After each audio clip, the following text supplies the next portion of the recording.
La sala del juzgado no estaba llena, pero se sentía más pesada de lo que recordaba, como si el duelo me hubiera seguido hasta aquí, se hubiera sentado a mi lado y esperara el segundo round.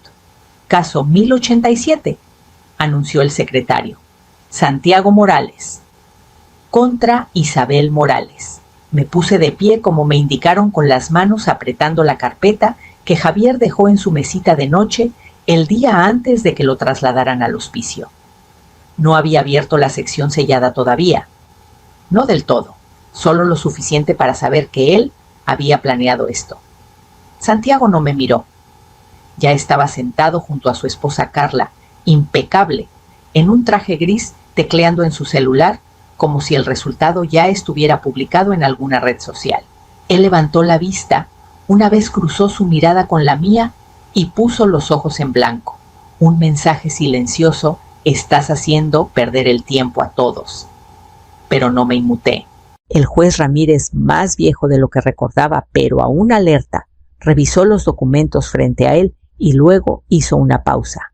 «Disculpe», dijo ajustándose los lentes. «¿Está demandando a su madrastra?» Carla carraspeó. El abogado dijo: «Estamos impugnando el testamento, su señoría. Hay preocupaciones por influencia indebida y aislamiento. Nuestro cliente cree que la señora Morales manipuló a su difunto esposo, el señor Javier Morales, para desheredar a su único hijo biológico». Mi nombre sonaba extraño en sus bocas. «Señora Morales», como si no hubiera estado en esa casa todos los días durante los últimos 28 años. Como si no hubiera recogido a Santiago de la escuela, planchado su traje de graduación, estado al lado de Javier durante el proceso de divorcio con su ex, y visto cómo el chico elegía el silencio en lugar de la familia. El juez Ramírez me miró por un largo rato. «¿Y está preparada para responder a estas acusaciones?» Asentí. «Sí, su señoría». Miró a Santiago. «¿Y está seguro de que este es el camino que quiere tomar Santiago?» Se encogió de hombros. «Es lo justo». Abrí la carpeta. El documento de arriba tenía la letra de Javier. No hablé. Todavía no. Dejé que el peso del momento se asentara como polvo. Si querían guerra, les traería la verdad pedazo por pedazo. Y sabía exactamente por dónde empezar. Santiago no había puesto un pie en nuestra casa desde que tenía 19 años. Esa noche aún vivía en mis huesos la puerta azotándose, el eco de su voz, cortando el aire de la sala. «No eres mi madre, nunca lo fuiste». 14 años de silencio, sin llamadas, sin correos, sin tarjetas de cumpleaños, solo ausencia. Y luego, 3 días después del funeral de Javier, llegó una carta en papel membretado de un bufete de abogados del que nunca había oído hablar. Santiago estaba de vuelta y lo quería todo: la herencia, la casa, las cuentas de retiro, hasta la cabaña vieja en el lago que Javier había dejado intacta por años. No estaba de luto, estaba haciendo un inventario. Esa mañana me senté al borde de la cama, aún en bata, sosteniendo la carta en una mano y la carpeta de Javier en la otra, la carpeta que me hizo prometer que seguiría. Cada página Isa susurró la noche antes de que el hospicio se lo llevara, incluso si vienen por ti, especialmente entonces. No había revisado todo aún, lo había enterrado hacía 5 días. Algunas cosas se sentían demasiado pesadas demasiado pronto, pero ahora se sentía como una armadura. Dentro estaba el testamento revisado, actualizado menos de 1 año antes de la última hospitalización de Javier. El nombre de Santiago aparecía exactamente una vez en una nota escrita a mano y firmada por Javier. «Para Santiago hiciste tu elección. La respeté, pero no regreses solo para reclamar lo que te negaste a construir». Miré esa línea por un largo rato. No era enojo, no era crueldad, era solo la verdad. Carla había publicado una foto en redes la semana después del funeral Santiago, estrechando la mano de su abogado, con la leyenda «Hora de limpiar lo que siempre debió ser suyo». No tenía ni idea de lo que se venía. porque Javier no solo me dejó recuerdos, me dejó documentos, grabaciones de voz, fotos, notas al margen de borradores legales, y en el fondo de esa carpeta un sobre sellado marcado con abrir solo si Santiago presenta una demanda. Lo saqué, presioné mis dedos contra la solapa y comencé a leer. Conocí a Javier cuando Santiago tenía 5 años, ojos salvajes y tenso, por cosas que ningún niño debería cargar. Su madre había desaparecido el año anterior, dejó una nota en la mesa y nunca regresó. Javier no hablaba mucho de ella, pero el silencio a su alrededor pesaba más que cualquier explicación. La primera vez que Santiago me miró fue con desconfianza, como si ya hubiera decidido cómo terminaría la historia. Lo intenté de todos modos. Hice hot cakes con forma de dinosaurio. Aprendí los nombres de sus personajes favoritos de cómics. Me desvelé ayudándole con proyectos escolares, aunque fingiera que no le importaba. Por un tiempo funcionó. Hubo cumpleaños con pasteles comprados en la panadería y caminatas de verano donde me tomaba de la mano a mitad del sendero. Solía quedarse dormido en el sofá acurrucado a mi lado como si fuera la cosa más natural del mundo. Pero los niños crecen, y a veces crecen hacia el dolor que nunca procesaron. A los 13 dejó de hablarme, a menos que fuera necesario. A los 15 empezó a culparme, por la madre que se fue, por el padrastro que no tomaba partido. Javier hizo lo que pudo. Intentó noches de películas y proyectos en el patio. Intentó hacer que Santiago viera que éramos una familia. Pero cuando se negó a castigarme por la decepción de Santiago, el chico también volcó su enojo contra él. La pelea final ocurrió la noche antes de la graduación de Santiago.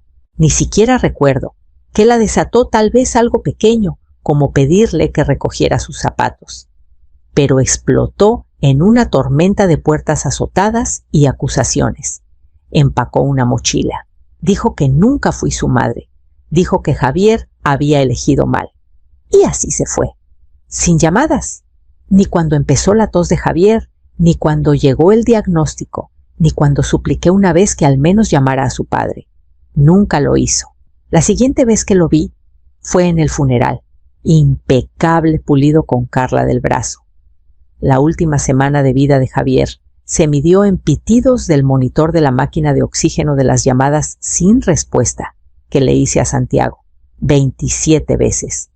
Cada una sonó en el vacío y luego cortó al mismo mensaje. Este número no está disponible. Seguí intentando. Tal vez por esperanza, tal vez por culpa. Mereces saberlo, le dije suavemente a Javier. Sigue siendo tu hijo. Javier no me miró.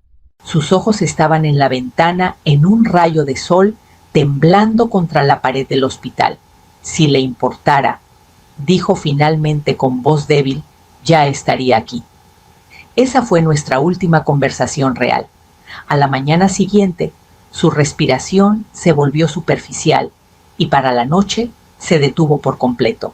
El funeral fue 3 días después.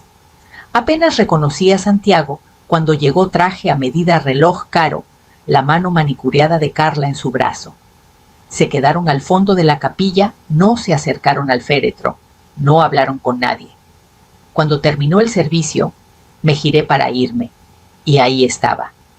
Lamento tu pérdida, dijo. Las palabras eran ensayadas, casi corteses. No me abrazó. No preguntó cómo habían sido los últimos días de su padre.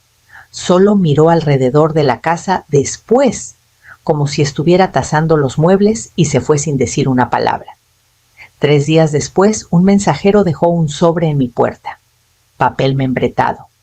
Su nombre en negritas. Notificación de intención de impugnar la herencia.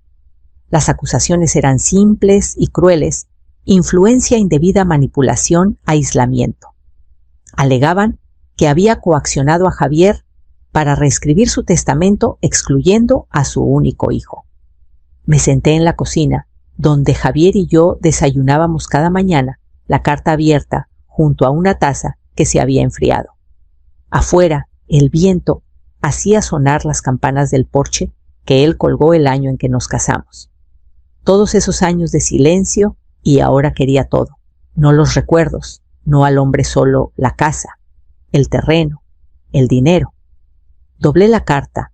Una vez la puse junto a la carpeta de Javier y susurré vino, por lo que quedó. Luego abrí la carpeta otra vez. Era hora de usar lo que Javier había preparado. Trajeron fotos enmarcadas al juzgado, impresas, etiquetadas y colocadas en un pequeño caballete por el abogado como si fuera una presentación de una gran traición. Navidades, cumpleaños, cenas de domingo, todas sin Santiago.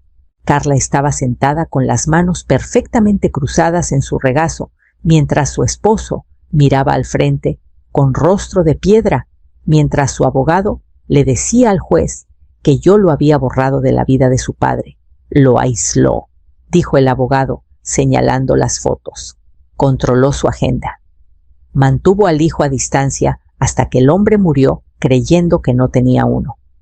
No interrumpí, pero por dentro mi mandíbula dolía de mantenerme quieta. No mostraron las fotos de la silla vacía en el Día de Muertos, las que tomé con una vela encendida junto al altar, porque Javier aún insistía en poner un lugar para él. No mostraron los mensajes de voz que dejamos, los regalos que enviamos por correo y nunca fueron abiertos. No dijeron una palabra sobre la graduación que Santiago se saltó, o la invitación de boda que nunca llegó, o las veces que Javier dijo, tal vez el próximo año, y dejó de creerlo para la primavera. Lo llamaron alienación parental. Pero Santiago lo llamó de otra manera entonces. Lo llamó libertad. Estaba claro, no quería ser parte de nuestra pequeña familia. Y ahora, años después, aquí estaban reescribiendo la historia con líneas limpias y términos legales. Me pintaron como la villana en una obra a la que no asistieron. Me quedé sentada en silencio mientras me retrataban como una ladrona, como alguien que movía piezas en un tablero hasta quedar solo yo. Pero la verdad era más simple. Javier y yo tuvimos una vida, una de verdad, construida a través de actos diarios de estar presente, visitas al médico, fregaderos con goteras, largas noches con medicinas cobijas y la tele encendida. No estaba aislado, era amado, por alguien que se quedó. Esperé hasta que terminaron su espectáculo. La noche antes de la segunda audiencia, me senté en la mesa de la cocina con la carpeta de Javier abierta frente a mí. Los bordes de los papeles se habían suavizado de tantas veces que los había tocado, pero un sobre permanecía sellado más grueso que los demás, con su solapa marcada con la letra de Javier abrir solo si las cosas se ponen feas. Lo había mantenido sellado por meses, tal vez porque una parte de mí no quería saber qué significaba feas. Pero ahora, con el abogado de Santiago, convirtiendo nuestro matrimonio en una escena del crimen, era el momento. El pegamento crujió suavemente mientras deslizaba un cuchillo por la costura. Dentro había una carta notariada fechada 6 meses antes de que muriera. Reconocí el sello del bufete, su abogado de siempre. A quien corresponda comenzaba. Esta declaración la hago de mi propia voluntad y en pleno uso de mis facultades mentales. Anticipo disputas futuras sobre mi herencia. Mis decisiones fueron deliberadas. Fueron tomadas sin presión, persuasión o manipulación de ninguna parte, incluyendo a mi esposa Isabel Morales. Debajo había anexos, páginas de transferencias bancarias, mensajes, correos. El nombre de Santiago aparecía una y otra vez. Cada conversación comenzaba igual. Oye, papá, solo necesito un poco de ayuda hasta el próximo mes. Y terminaba igual. Gracias, te llamo pronto. Pero las llamadas nunca llegaron. Había registros de más de 80 transferencias a lo largo de 10 años, suficiente para hacerme sentir enferma. No por el dinero, sino por cuántas oportunidades le había dado Javier para volver a casa y cómo cada una había sido cambiada por silencio. Cerca del final de la carta, una línea estaba subrayada 2 veces en tinta negra. Si aparece pidiendo algo después de que me haya ido, está aquí por lo que construí, no por mí. Miré esas palabras hasta que se volvieron borrosas. Afuera, el viento presionaba contra las ventanas bajo y constante como una voz recordándome por qué Javier había preparado todo. Doblé los papeles, los metí en mi bolso y sentí que el peso se convertía en propósito. Cuando llegó la mañana, estaba lista para entregarlos al juzgado. Señora Morales, comenzó mi abogado, con voz firme pero clara. ¿Cuántas veces visitó Santiago su casa en los últimos 10 años? No dudé. Una vez. Me dio un momento, luego añadió. ¿Y cuándo fue eso? El funeral. La sala estaba en silencio. Santiago no se inmutó, solo mantuvo su mirada fija en el juez con la mandíbula apretada. ¿Llamó durante la enfermedad de su esposo?, preguntó mi abogado. No. ¿Respondió algún mensaje? Negué con la cabeza. No a mí, no a Javier. Dejamos mensajes de voz. Enviamos tarjetas, pero nunca devolvió la llamada. Sentí todas las miradas sobre mí mientras hablaba. Mantuve mi voz serena, no fría, solo honesta. Javier tuvo 3 cirugías, 2 rondas de quimioterapia. Lo llevé a cada cita. Estuve en cada revisión. Dormí en una silla a su lado más noches de las que puedo contar. Hice una pausa. Solo pidió una cosa durante esos meses. Preguntó si Santiago tal vez llamaría. ¿Y lo hizo? No dije de nuevo. ¿Qué dijo su esposo al respecto? Tragué con fuerza. Dejó de preguntar después de un tiempo. Solo dijo, supongo que está ocupado. Hubo un silencio entonces. Nadie se apresuró a llenarlo. El señor Morales, su esposo, ¿alguna vez expresó arrepentimiento por las decisiones tomadas en su testamento? Abrí mi bolso y levanté la carta notariada, ahora ingresada como evidencia. Él se preparó para esto. Mi abogado asintió. Luego se volvió hacia el juez. No hay más preguntas. Carla se inclinó y le susurró algo a Santiago, pero él no respondió. Miré al juez. Su expresión era indescifrable, pero vi cómo ajustó la carta frente a él, cómo releyó la línea que Javier había subrayado. Si aparece pidiendo algo después de que me haya ido, está aquí por lo que construí, no por mí. Bajé la mirada a mis manos. Temblaban ligeramente, pero no por miedo. Por alivio. La verdad finalmente estaba sobre la mesa, y aún tenía una pieza más que presentar. Había debatido si usarla. La última carta de Javier, la que ni siquiera estaba segura de que permitieran, pero el juez Ramírez conocía a Javier. Habían trabajado juntos durante 2 décadas en la Junta de Ética Estatal. Si alguien entendería el peso de las palabras de Javier, era él. Cuando mi abogado pidió permiso para presentar la carta, hubo una pausa. Una mirada hacia el lado de Santiago. Una objeción silenciosa de que podría ser demasiado emocional para ser relevante. Pero Ramírez levantó una mano antes de que alguien más hablara. Déjenme verla. Leyó en silencio. La carta no era larga, solo 1,5 páginas escrita con la cuidadosa letra de Javier. Querido Esteban, comenzaba. Si estás leyendo esto, entonces lo que más temía ha sucedido. Lo expuso todo la distancia con Santiago, los intentos de repararla la culpa que cargaba por no ser suficiente padre y demasiado hombre tratando de mantener todo unido. Siempre esperé que Santiago regresara por mí, escribió. No por lo que podía darle, sino porque extrañaba quién era yo para él. Había una línea que me hizo contener el aliento la primera vez que la leí, y vi al juez detenerse en ella ahora. Pero crié a un hijo que se fue antes que yo. Javier no lo excusó, pero tampoco lo condenó, solo dijo la verdad. El último párrafo era sobre mí. Isabel nunca me quitó nada, escribió. Ella dio, todos los días. Dio cuando era fácil y dio cuando no era fácil amarme. Si alguien cuestiona si merece lo que le dejé, díganles esto. Ella es la razón por la que había algo que dejar. Ramírez dobló la carta lentamente, luego la dejó sobre la mesa. No miró a Santiago, no pidió aclaraciones. Solo se volvió hacia mí y dio un pequeño, casi imperceptible asentimiento. Del otro lado del pasillo, Carla había dejado de susurrar. Las manos de Santiago estaban apretadas en su regazo. La forma de la sala había cambiado y el veredicto estaba por llegar.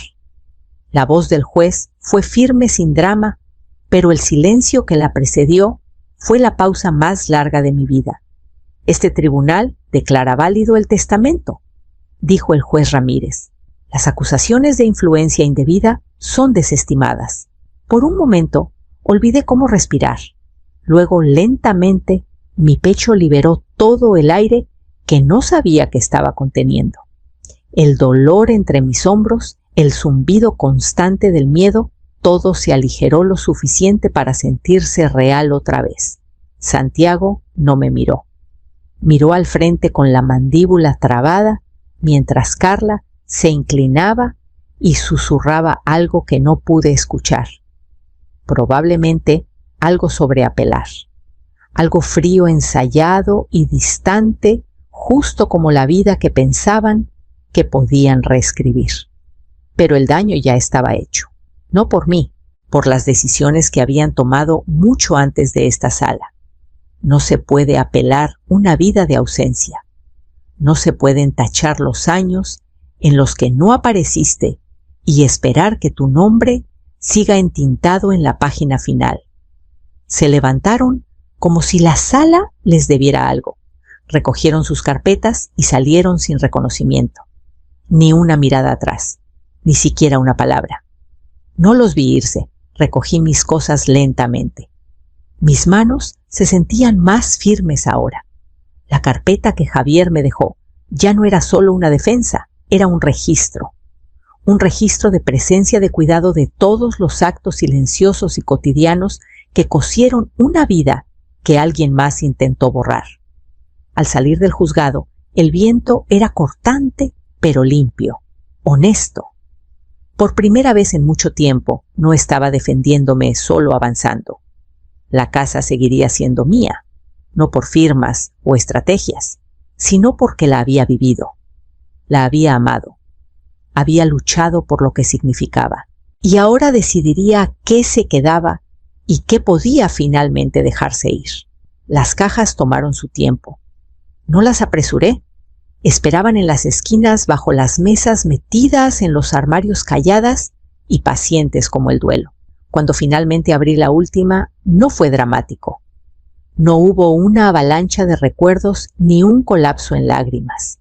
Solo un momento suave de reconocimiento. Un cajón lleno de mancuernillas, las que él solía batallar para ponerse los domingos por la mañana. El escritorio, donde siempre juraba que era demasiado pequeño, pero nunca lo cambió. Y el libro de crucigramas, el que solíamos discutir con café en la mano. No guardé mucho, solo lo que no podía imaginar regalando. La casa seguía siendo nuestra, pero ahora se sentía diferente. No embrujada, solo más callada. No había entrado al dormitorio principal desde la audiencia. Usaba la habitación de huéspedes, hacía té en la cocina, dejaba que el polvo se asentara donde quisiera. Creo que necesitaba tiempo para recordarla como algo más que el cuarto donde todo terminó. Pero una noche entré, no porque estuviera lista, sino porque estaba cansada de evitar el lugar donde pasamos media vida construyendo. Me senté al borde de la cama, los dedos trazando las costuras de la colcha que elegimos juntos en un viaje a San Miguel de Allende. Y luego abrí el cajón superior de su mesita de noche. Había una nota doblada dentro, ligeramente amarillenta en los bordes. La letra de Javier aún era firme, aún era él.